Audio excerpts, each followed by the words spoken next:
Bonjour tout le monde, c'est Romilou, j'espère que vous êtes en forme ce matin. Je suis très heureuse de vous retrouver pour vous présenter un oracle que j'ai découvert sur la chaîne d'Oflan à la Cour des Oracles, que je vous encourage vivement à aller voir si vous n'avez pas encore découvert cette merveilleuse chaîne. Donc merci à toi Oflan d'avoir présenté ce très joli jeu. Et tu l'as divinement bien présenté, donc je vais essayer de faire à ma manière et avec mon savoir qui est bien loin du tien, puisque je sais que le Japon est vraiment important pour toi. Moi, c'est l'Asie en général, hein. Donc, on va découvrir un petit peu cet oracle, pratique méditative issue du Japon ancestral. Donc, c'est un jeu qui arrive dans une boîte donc comme ceci, hein, blanche à l'intérieur, rouge. Donc, c'est plutôt joli, ça change un petit peu. Une merveilleuse immersion dans les sons sacrés japonais. Profite des fabuleux bienfaits des kotodama, ces sons sacrés japonais dissimulés pendant des millénaires qui furent scellés au XIXe siècle par l'empereur Meiji dans des dizaines de milliers de poèmes, les célèbres gyozé. Donc là, vous trouvez un oracle, hein, donc, qui est un très bel outil, bien sûr, de transformation personnelle. Il y a 42 cartes. Tu découvriras un gyozé en français avec une transcription phonétique japonaise, ainsi qu'une superbe aquarelle aux coloris et aux motifs du pays, du soleil levant. Il y a un très joli livre aussi qui accompagne un QR code audio. Ainsi, tu vas pouvoir écouter donc les gyozé et reproduire ainsi fidèlement leur son sacré. Alors, on y va. Donc, il arrive dans une petite pochette rouge aussi, ça change. Je trouve que ça va très bien avec le jeu. Les cartes, les voici. Magnifique. Donc, un dos de deck très sobre, très chic, avec un contour argenté. Voilà. Et sinon, donc, je voulais vous présenter avant quelques petits mots sur le guidebook qui arrive comme ceci. Alors, bon, bien sûr, un classique, le sommaire avec les cartes. Donc là, on vous explique tout.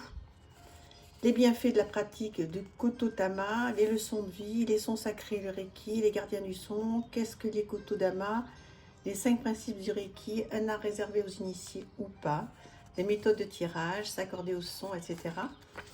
Ensuite, donc voilà, vous avez toutes les cartes. Et donc, je pense qu'il est important de lire cette introduction sur le Japon, qui est une terre empreinte d'une magie mystique et fascinante, où les mortels côtoient les dieux et les esprits. Donc, introduction, vous voyez, relativement courte, mais bon, qu'il faut lire, je pense. Alors, les bienfaits de la pratique de Kotodama, oui. Prononcer ces sons a des effets bénéfiques immédiats. Et vous voyez, je vous laisse lire lesquels. Donc, je pense que je vais vraiment m'y atteler parce que vous allez voir, il y a des propositions pour pouvoir apprendre à dire donc ces sons. Les leçons de vie. Donc, important à lire aussi. Les sons sacrés, le Reiki. Donc là, c'est bien parce qu'on entre vraiment dans un enseignement. C'est pas uniquement de jolies cartes à regarder. Il y a vraiment un enseignement. Donc, c'est vraiment chouette, quoi. Ouais. Il y a beaucoup de choses. Donc, je suis en train de lire en même temps que vous. Qu'est-ce que le Kotodama Dama. Donc, je vous laisse regarder, hein, parce que des fois, de lire comme ça, vaut mieux que vous lisiez à votre rythme, quitte à faire une petite pause. Donc, vous voyez, c'est tout très court à chaque fois, c'est écrit gros. Enfin, voilà, il n'y a pas de... Voilà, les 5 principes du Reiki, pour ceux qui connaissent. Donc là, ce ne sera pas une nouveauté. Un art réservé aux initiés ou pas. Voilà. Et les méthodes de tirage. S'accorder au son sacré. Donc ça, c'est hyper important. Et je ne sais plus où est-ce que j'ai vu que l'on pouvait... Règles et prononciations, voilà. Donc en fait, vous verrez que sur les cartes, en fait, vous voyez, il y a des sons à faire, à dire. Et en fait, on vous explique ici comment les prononcer. Vous voyez, les voyelles A, I, O se prononcent comme en français. Le U se prononce entre le U et le OU. Le E n'est jamais muet et se prononce comme un E, etc. Donc, il y a plein de petites choses pour pouvoir Donc, un petit peu essayer d'être, de pouvoir lire et prononcer surtout. Donc, il y a un QR code hein, à flasher à la fin du livre qui va nous permettre de reproduire fidèlement les sons sacrés présents dans les gyozé. Alors, ce QR code, il est ici. D'accord? Donc, le livre, vous voyez, vous avez une carte, le petit poème en français et ce que cette carte nous invite à faire. On va en tirer une tout à l'heure si vous voulez. Et comme ça pour chaque carte. Très très très beau guidebook, hein, tout en couleur, qui reprend bien les cartes. C'est magnifique, c'est du très très très bon travail. Superbe, je vous présente les cartes et après on en tire une. Alors, on y va. Alors, après, on n'aime pas, ça, je reconnais que... voilà, c'est vraiment une question de goût. Moi, lorsqu'Oflan l'a présenté, j'ai totalement craqué. Alors bon, bien sûr, hein, j'ai cette attirance, vous le savez maintenant, pour tout ce qui est asiatique, etc. Donc, puis je trouve que les mots-clés, les phrases là sont très très bien adaptées. Responsabilité journalière. Donc là, on pourrait se dire, mais responsabilité de quoi avec ce verre, etc. Peut-être qu'on vous invite à avoir une vie peut-être un petit peu plus saine, à voir le verre plein plutôt que le verre vide. Et il y a plein de choses à faire. L'amitié, la vague. C'est divinement bien illustré, c'est tout simple, tout chic. La famille, le cœur qui parfois peut être brisé. On peut le recoller, hein, ce cœur. Hein. Des fois, il est encore plus beau recollé, mais il reste fragile, quoi. Le remède. Qu'est-ce que c'est bien illustré. L'éducation. Alors moi, je vois pas ça. Au départ, je m'étais dit, oh là là, mais c'est éducation avec quelque chose de violent et tout, mais pas du tout. Au contraire, c'est très paisible. Éducation peut-être par les arts martiaux, le judo. Enfin, je sais pas trop exactement hein, ce qu'il y a. Tu me diras, Oflan, tu me reprendras. Qu'est-ce qu'il y a comme sport sur l'éducation, la discipline, les magnifiques fleurs sur l'eau, l'entretien de la perle. Ouais, oui, on est tous une très très jolie perle. Prenons soin de nous. Le fameux chemin, le respect familial. Ouais. Ça, c'est tellement, tellement important. Ça se perd. Hein.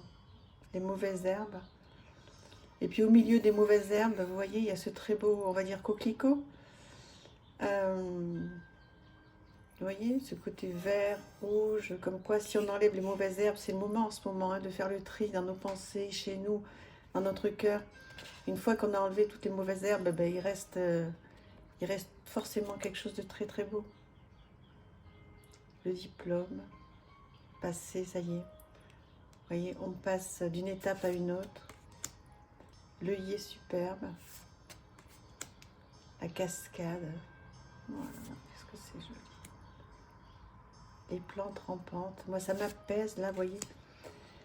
Je viens d'avoir une nouvelle là qui m'a contrariée. Rien de grave du tout. Hein, mais bon, toujours pareil. Dans la vie, on n'est jamais tranquille. Et voilà, je me suis dit, je vais faire cette vidéo, ça va m'apaiser parce que des fois, les cordonniers sont les plus mal chaussés. Et ce que je conseille aux autres, des fois, j'ai du mal à me l'appliquer à moi. Là, j'avais vraiment besoin de faire une pause et de respirer, de m'apaiser. Donc, voilà. Je me suis dit, allez, fais une vidéo, montre ce sublime jeu. Et ça va te faire du bien. Et effectivement, vous voyez, au moment où j'avance de carte par carte, ça y est, ça m'apaise. Je vais pouvoir répondre à ce message de manière adulte, posée. Leçon du foyer. Regardez-moi ça comme ça. Entretien journalier. Oflan nous a expliqué toute une petite histoire là-dessus. C'est trop bien. Allez voir sa vidéo sur ce jeu. L'éphéméride, la confiance. C'est ça qu'il y a de bien, je trouve, quand on est plusieurs à avoir les mêmes jeux. Parce que vous avez donc des présentations qui sont différentes avec chacun notre ressenti. On n'a pas les mêmes choses à vous apporter, etc. Donc je trouve ça chouette. apprentissage, la lignée. Voilà, donc on va tirer une petite carte, comme ça va vous faire... ça va vous donner une idée, hein. Je mélange pas trop, pour pas vous faire perdre trop de temps.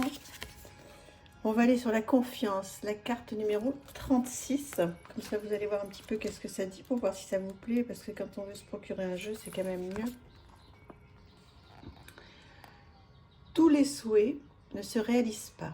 L'univers soit loué, car je fais un pas. Cette carte te demande d'avoir confiance en l'univers. Tous tes souhaits ne se réalisent probablement pas. C'est même certain et c'est une bonne chose. Tu penses certainement être le mieux placé pour savoir ce qui est le mieux pour toi, réellement.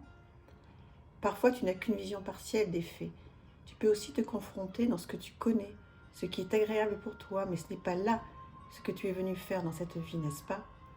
Tu es venu transcender tes faiblesses et évoluer, mais tu n'en es pas conscient. L'univers, lui, il sait et fais-lui confiance. S'il met quelque chose sur ton chemin, c'est pour ton plus grand bien. Et s'il ôte quelque chose aussi, sois-en assuré, tout se déroule pour ta croissance, en accord avec tes alter-ego et en concordance avec l'univers. Si vous saviez comme ça me parle. C'est vrai que souvent, on croit détenir la vérité, on croit être sur le bon chemin, on a plein de croyances et en fait, je suis assez d'accord, même si par moments c'est difficile hein, de lâcher prise et de se dire... voilà, l'univers, mes guides s'occupent de moi. Par moments, c'est difficile, mais si on croit à ça, c'est merveilleux, quoi. Donc voilà, j'espère que ça vous a fait plaisir, que vous avez passé un bon moment et que voilà, cet oracle vous aura plu. Je vous embrasse, merci. N'hésitez pas à vous abonner, à commenter. Voilà, je vous embrasse très très fort. À bientôt.